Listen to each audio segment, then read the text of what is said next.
Welcome to Go Reading Bedtime Stories, presented by GoReadling.com. Personalized education and reading skills for kids. Find a comfortable spot, close your eyes, take a slow, deep breath, and let our story carry you gently off to sleep. Tonight's story is called Cinderella. Once upon a time, in a grand house at the edge of a prosperous town, there lived a gentleman with his young daughter. The girl's name was Ella, and she had her mother's warm brown eyes and her father's kind heart. Her mother had passed away when Ella was very small, and though the years had dulled the sharpest edge of that grief, Ella still carried it with her, a quiet ache that surfaced on rainy afternoons and in the lavender scent of her mother's old shawl, which she kept folded beneath her pillow. Her father loved her dearly, and for a time it was just the two of them, reading together in the library, walking in the garden, sitting by the fire on winter evenings while the wind howled outside and the house creaked like a wooden ship riding out a storm. They were happy in their small, gentle way. But her father was a man who believed that Ella needed a mother, someone to guide her and teach her the things that fathers did not know how to teach, and so he married again, a tall, elegant woman with sharp cheekbones and a smile that never quite reached her eyes. She had two daughters of her own, Anastasia and Drusilla, who were close to Ella's age but nothing like her in temperament. Anastasia was loud and demanding, with a voice like a brass bell, and Drusilla was sly and sneering, the kind of girl who could find something cruel to say about a sunset. Ella tried her best to be welcoming. She picked wildflowers for their rooms and offered to show them her favorite places in the garden, the mossy bench by the pond, the ancient apple tree with branches low enough to climb. But her new stepsisters looked at the flowers and tossed them aside. They looked at the garden and called it boring. They looked at Ella and decided, with the swift, ruthless certainty of children, that she was beneath them. When Ella's father died, just 2 years after the wedding, the house changed. It was as if someone had blown out a candle and all the warmth and light had gone with the flame. Ella's stepmother, who had been cold but polite while her husband lived, now showed her true nature. She moved Ella out of her beautiful bedroom on the second floor and into a tiny attic room with a sloping ceiling and a narrow window that let in a thin, watery light. The room was bare except for a straw mattress and a wooden stool. There was no fireplace, and in winter the cold crept in through cracks in the walls and settled into Ella's bones like an unwelcome guest that refused to leave. She was given plain gray dresses to wear, rough and shapeless, while her stepsisters paraded about in silk and satin. She was told that she must earn her keep, and so began the long, exhausting days of work that would define her life for the next several years. Every morning, Ella rose before dawn, when the house was still dark and silent except for the scurrying of mice behind the walls. She would creep down the narrow attic stairs, her bare feet cold against the wooden steps, and begin her chores. She swept and scrubbed the floors, polished the silver, dusted the shells, beat the rugs, washed the dishes, ironed the linens, prepared the breakfast, laid the table, cleared the table, washed the dishes again, made the beds, tidied the rooms, carried out the ashes, and laid new fires in every grate. By mid-morning her hands were red and cracked, her back ached, and her knees were sore from kneeling on hard stone floors. Her stepsisters would drift downstairs around 10 o'clock, yawning and complaining about the temperature of their chocolate or the softness of their toast, and Ella would serve them without a word of protest, because she had learned very quickly that protesting only made things worse. Her stepsisters took a particular delight in making Ella's life miserable. They would spill things on freshly cleaned floors, track mud across polished hallways, scatter their clothes around their rooms for Ella to pick up, and ring the bell in the kitchen at all hours, demanding tea, demanding cake, demanding that Ella come upstairs immediately to lace up a corset or brush out a tangle. When Ella sat by the fireplace in the evenings to rest, the only warm spot allowed to her, the ashes from the grate would settle on her clothes and dust her face and hair with gray. Drusilla noticed one night and laughed. "Look at you, covered in cinders," she said. "We should call you Cinderella." The name stuck. Her stepmother used it, her stepsisters used it, even the tradesmen who came to the house used it. After a while, Ella almost forgot that she had ever been called anything else. But not quite. In the quiet of her attic room, before she fell asleep, she would whisper her real name to herself. "Ella. I am Ella." Despite everything, Ella did not become bitter. This was the remarkable thing about her, the thing that her stepmother could never understand and therefore feared. Ella's kindness was not a weakness. It was a strength, deep and unshakable, rooted in the love her parents had given her, and nourished by her own stubborn, quiet belief that the world was better than the worst things in it. She made friends with the mice in the kitchen, leaving crumbs for them by the hearth. She sang while she worked, soft, sweet songs that her mother had taught her, songs about rivers and stars and children falling asleep in meadows. She tended the garden and whatever spare moments she could find, because the roses her mother had planted still bloomed there, and caring for them felt like keeping a promise.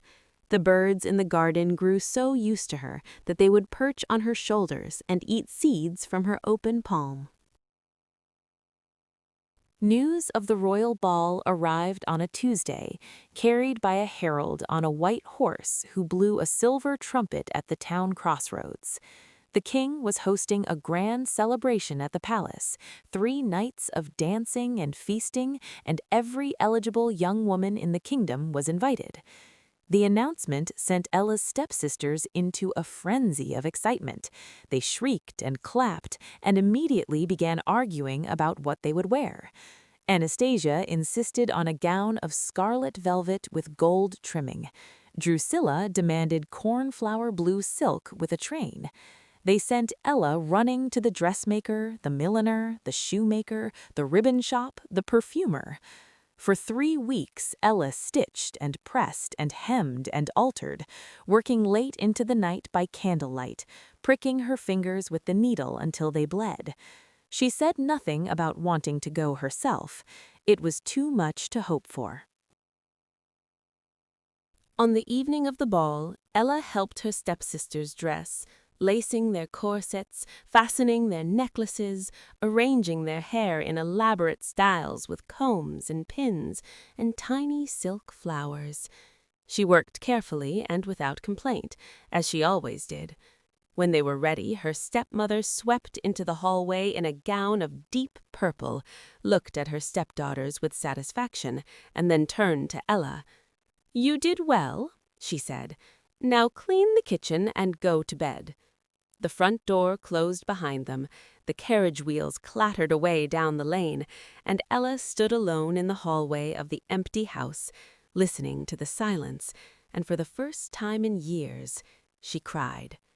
She sank down on the kitchen floor by the cold fireplace, buried her face in her hands, and wept. She wept for her mother and her father and her lost childhood and all the years of hard work and unkindness. She wept because she was tired, so tired, and because the ball seemed like a door to another world, a world of light and music and possibility, and that door had been slammed shut in her face. It was then that something extraordinary happened. A soft light filled the kitchen, warm and golden, like sunlight breaking through clouds on a gray day. Ella looked up through her tears and saw a woman standing by the hearth. She was small and round and elderly, with silver hair piled loosely on top of her head, twinkling eyes the color of cornflowers, and a kind, creased face that radiated warmth. She wore a simple blue cloak and carried an ordinary-looking walking stick. "My dear child," she said, in a voice that was gentle and firm at the same time, "why are you crying?" Ella wiped her eyes. "Who are you?" she whispered. "I am your fairy godmother," the woman said, as matter-of-factly as if she were announcing that she was the postmistress or the baker's wife. "I have been watching over you for a long time, Ella, and tonight you are going to the ball." Before Ella could say a word, the fairy godmother was bustling about with astonishing efficiency. "First things first," she said, clapping her hands together. "Fetch me a pumpkin from the garden, the biggest one you can find." Ella wiped her eyes, sniffed, and ran outside into the moonlit garden. The pumpkin patch was in the far corner, behind the herb garden, and the pumpkins lay there like great golden globes in the silver light.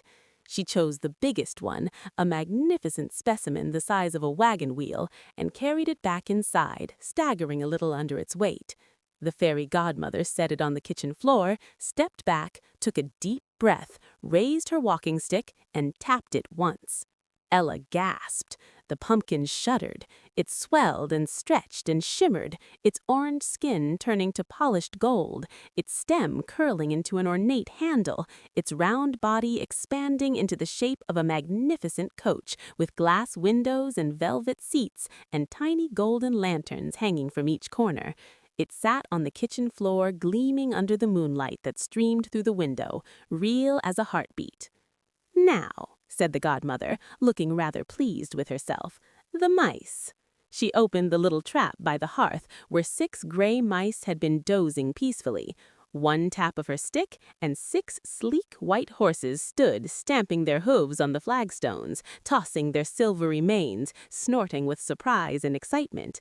A fat rat from the garden became a jolly coachman in a bottle-green coat with brass buttons and a top hat. 2 lizards from the garden wall became footmen in powdered wigs and silk stockings, looking rather dignified for creatures that had been eating flies 10 seconds earlier.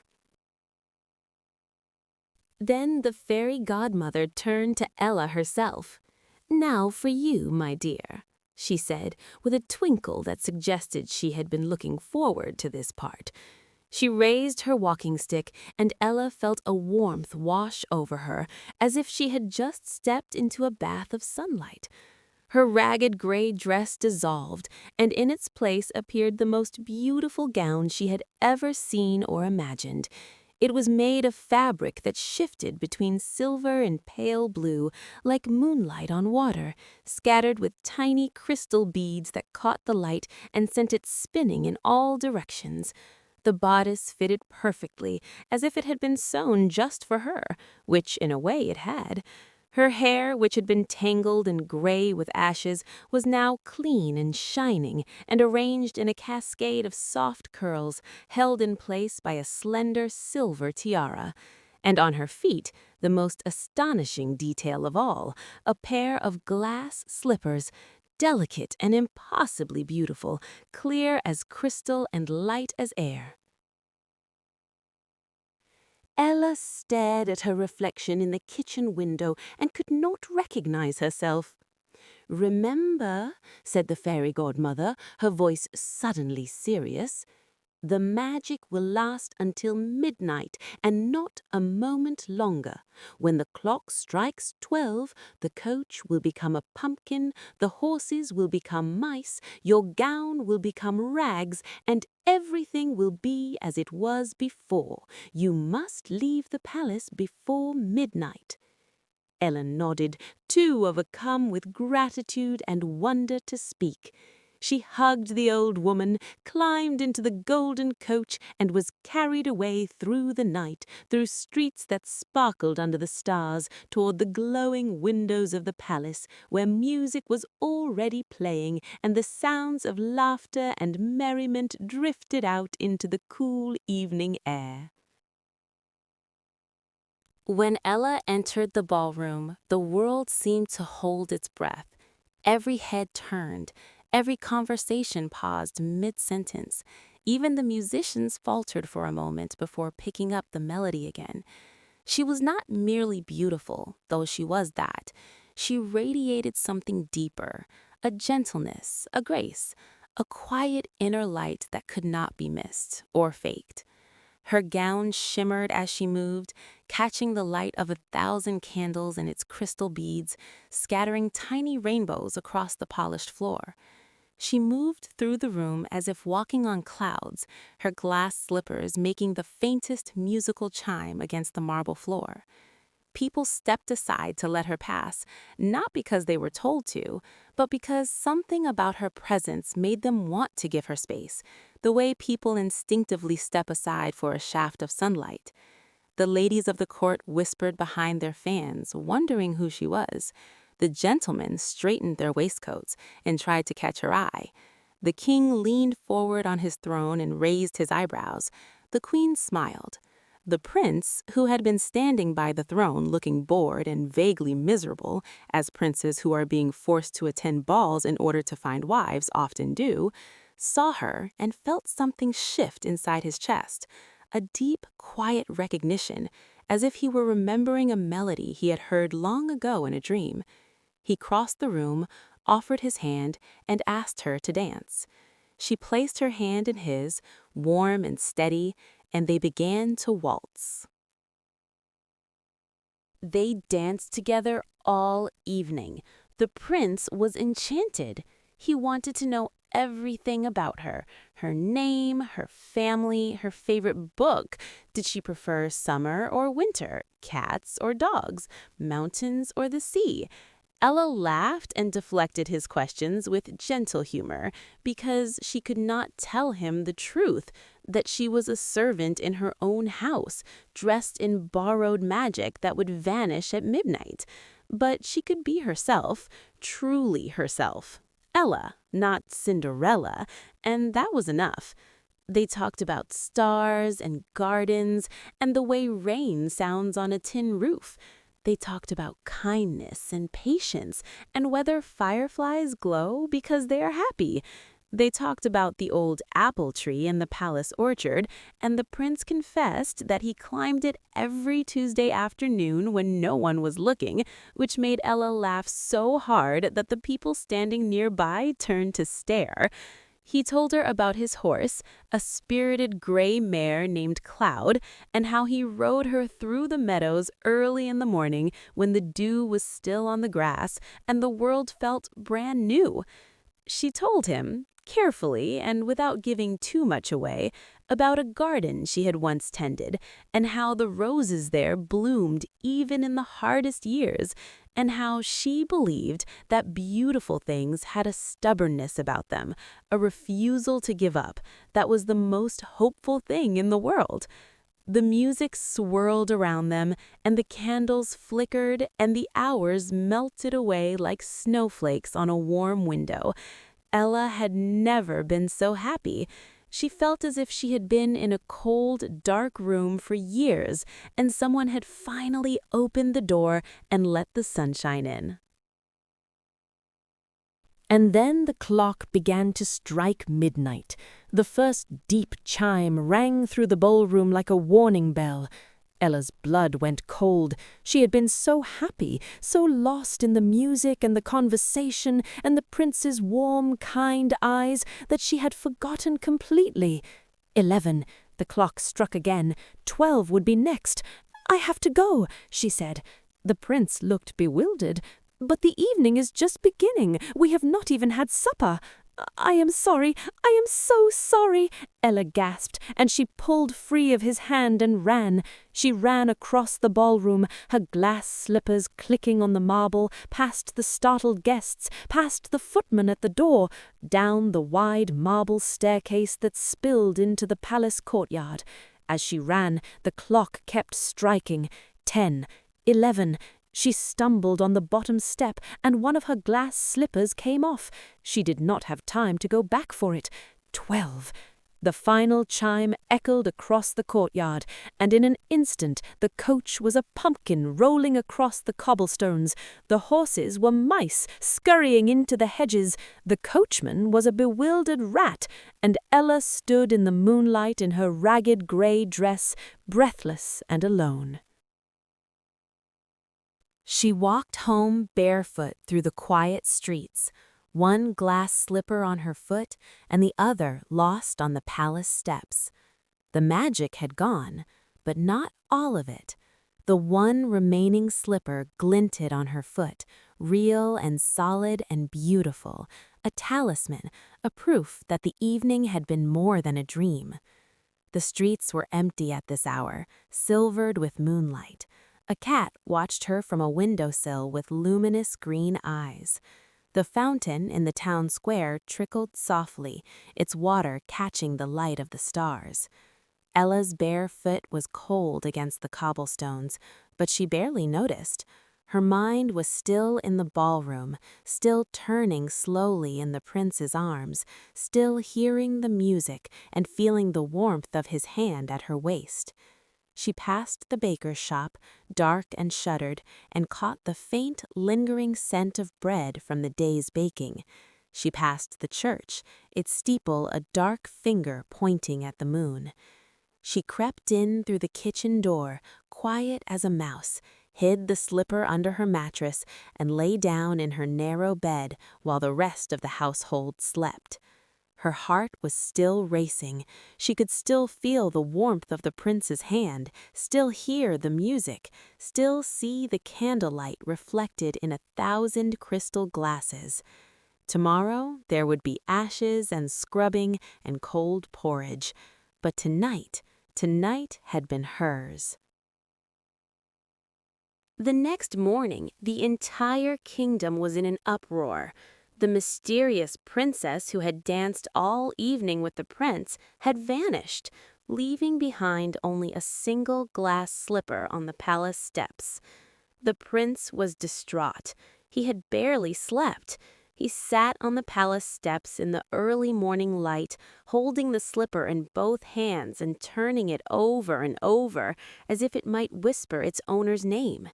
He had fallen in love with her, this girl who was kind and funny and gentle, who listened when you spoke, and whose laugh sounded like the first warm day of spring. He did not even know her name. He picked up the glass slipper, cradled it in his hands, and made a declaration that set the entire kingdom abuzz. He would search every house in the kingdom, from the grandest manor to the humblest cottage. Every young woman would try the slipper on, and the one whose foot it fitted perfectly would be his bride. The royal herald rode out that same afternoon with the glass slipper on a velvet cushion, accompanied by the prince himself and a retinue of soldiers in ceremonial blue. They traveled from house to house, village to village, and at every door the same scene played out. Young women lining up, trying the slipper, and walking away disappointed when it did not fit. The slipper was too small, too narrow, too delicate. It was as if it had been made not just for one foot, but for one person in all the world.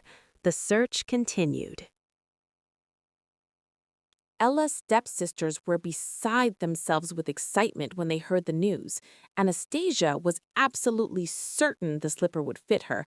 "My feet are very refined," she insisted, which was not true. Drusilla was equally confident. "I have the smallest feet in the family," she claimed, which was also not true. They preened and primped and argued about who would try the slipper first. Their mother, who was shrewd if nothing else, watched them with calculating eyes. "Listen to me," she said. "When the herald arrives, you will both be on your best behavior. You will smile, you will curtsy, and you will make your foot fit that slipper if it is the last thing you do." Meanwhile, in the kitchen below, Ella scrubbed the pots and listened, her heart hammering behind her ribs. The royal herald arrived at lunchtime. He was a small, red-faced man in a uniform that was slightly too tight, and he carried the glass slipper on a cushion of royal blue velvet as if it were the most precious object in the world, which to the prince it was. The prince himself stood behind the herald, scanning the hallway with eager, hopeful eyes. Anastasia went first. She sat in the parlor chair, thrust out her foot and tried to stuff it into the glass slipper. Her foot was much too big. She pushed and grunted and turned red in the face. The herald gently retrieved the slipper. Drusilla went next. Her foot was slightly smaller, but still too wide. She winced and grimaced and tried to curl her toes under, but it was hopeless. The slipper would not fit. "Are there any other young women in the house?" the herald asked politely. "No," said the stepmother, quickly and firmly. But the prince had noticed something. Through the parlor door, which was slightly ajar, he could see a figure in the hallway, a girl in a gray dress with ash in her hair, pressed against the wall as if trying to make herself invisible. "You there," the prince said gently. "Would you like to try the slipper?" The stepmother went white. "That is only the kitchen maid," she said, her voice tight. "She was not at the ball." "Perhaps not," said the prince, "but the king's decree says every young woman. Please, come in." And Ella stepped into the parlor, her eyes lowered, her cheeks flushed, her heart beating so loudly she was sure everyone in the room could hear it. She sat down on the edge of the chair. The herald knelt and placed the glass slipper on the floor before her. The room was completely silent. Anastasia glared. Drusilla's mouth hung open. The stepmother's hands were clenched so tightly that her knuckles were white. Ella slipped her bare foot into the glass slipper, and it fitted perfectly, as if it had been made for her, as if it had been waiting for this moment from the very first moment of its creation. The glass caught the afternoon sunlight and threw a scatter of rainbows across the parlor walls. And then Ella reached into the pocket of her gray dress and drew out the matching slipper, the one she had hidden under her mattress, and slipped it onto her other foot. The prince looked at her, she looked at him, and they both knew. In the days that followed, everything changed, but not all at once, because real change, the lasting kind, never happens in a flash of fairy dust. It takes time and patience and courage, and Ella had all three. She moved out of the attic room and into the palace, and she marveled at the softness of the bed and the warmth of the rooms and the wonder of not having to scrub a floor before breakfast. The first morning, she woke in her new room and lay still for a long time, looking at the silk curtains and the bowl of fresh flowers on the bedside table and the sunlight pouring through tall windows, unable to believe that this was real and not another dream that would dissolve with the dawn. A maid brought her tea on a silver tray, and Ella thanked her by name, which startled the maid so much that she nearly dropped the tray. No one in the palace had ever been thanked by a princess before. But Ella did not become proud or vain or forgetful. She remembered every day she had spent on her knees in the kitchen, and that memory made her kind. She was kind to the palace servants, learning their names, asking about their families, making sure they had enough to eat and rest. She was kind to the people of the kingdom, opening the palace gardens to everyone, starting a library that anyone could use, visiting the sick and the lonely. She was even kind to her stepsisters, though this surprised people most of all. She did not punish them or send them away. She invited them to the palace and found them good husbands, gentlemen who were patient enough to handle their tempers and firm enough to check their worst impulses. Anastasia, it turned out, was not truly cruel, just insecure, and with a little kindness she mellowed into someone almost pleasant. Drusilla took longer, but eventually she too came around, largely because Ella's steady, unshakable generosity wore down her defenses the way water wears down stone, gently and completely. As for the stepmother, she found the palace uncomfortable and chose to retire to a small house in the country, which was probably for the best. Ella and the prince were married on a golden afternoon in late summer. The apple trees in the palace orchard were heavy with fruit, the roses were in full bloom, and the birds sang as if they had been hired specifically for the occasion, which, given Ella's relationship with the birds of the kingdom, they may well have been. The ceremony took place in the palace garden, beneath a canopy of white silk ribbons and trailing jasmine, and the air was thick with the scent of orange blossom and lavender. Ella wore a gown of ivory silk, simple and beautiful, nothing like the magical gown of the ball, but somehow even more lovely because it was real. The glass slippers sat on a velvet cushion at the altar, gleaming in the sunlight. The fairy godmother attended, looking exactly like a cheerful, elderly aunt in a blue hat, beaming with quiet satisfaction. When the vows were spoken and the prince kissed his bride, a great cheer went up from the crowd, and every bell in the kingdom rang out at once, filling the sky with joyful sound. The whole kingdom celebrated, and the feast that followed was the finest anyone could remember: roast meats and fresh bread, and towering cakes iced with sugar flowers, and mountains of strawberries and cream, and a magnificent fountain of chocolate that the palace cook had been working on for 3 weeks, and which was, by common agreement, the single most wonderful thing anyone had ever seen. In the years that followed, Ella became the kind of queen that stories are told about long after the teller has forgotten the names of kings. She ruled with compassion and wisdom and an iron sense of justice that surprised anyone who mistook her gentleness for weakness. She established schools and hospitals and homes for children who had no families. She made laws that protected the poor and the voiceless and insisted that no child in the kingdom should go hungry or cold or unloved.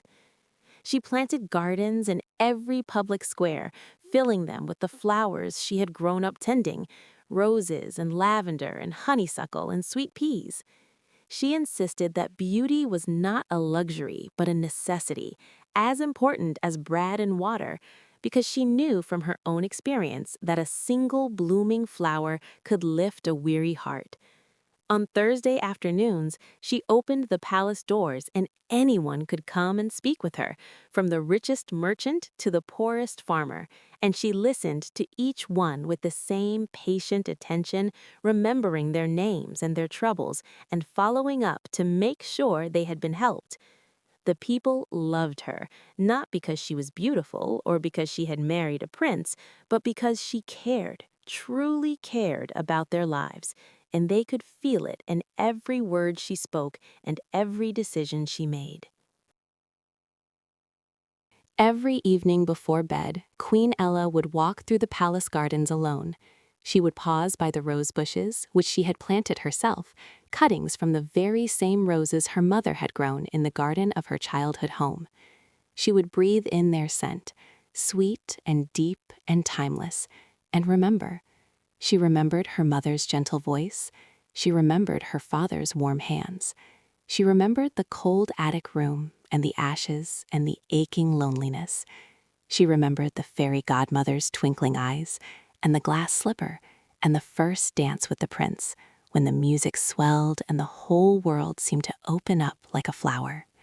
She remembered all of it, the sadness and the joy, the hardship and the magic, and she was grateful for every part of it, because it had all led her here, to this garden, to this life, to love.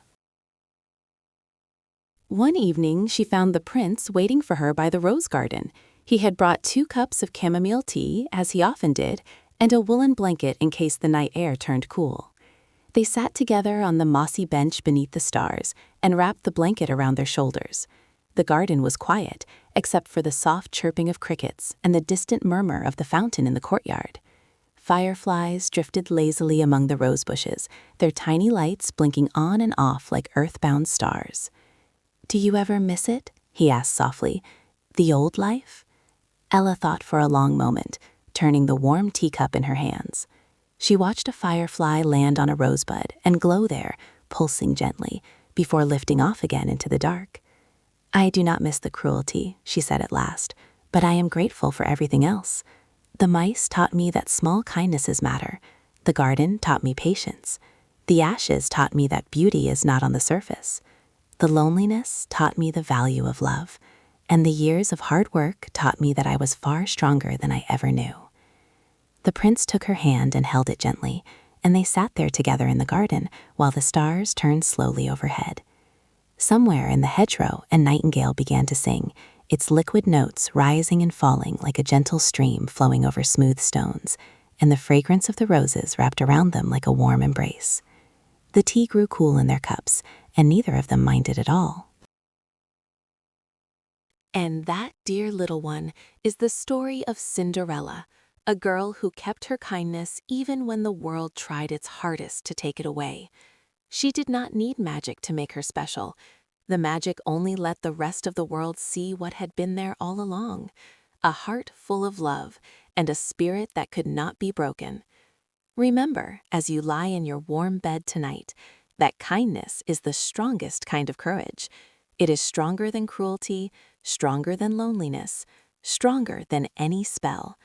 Be kind, be patient, be brave, and the world will find a way to give you a story worth telling. Good night, sweet child. Sleep well, and dream of glass slippers glinting in the moonlight, and gardens full of roses that bloom in every season. And that is the end of our story. Thank you for listening to GoReadling Bedtime Stories. Visit GoReadling.com for more stories, reading adventures, and fun learning for kids. Sweet dreams, little one. Good night.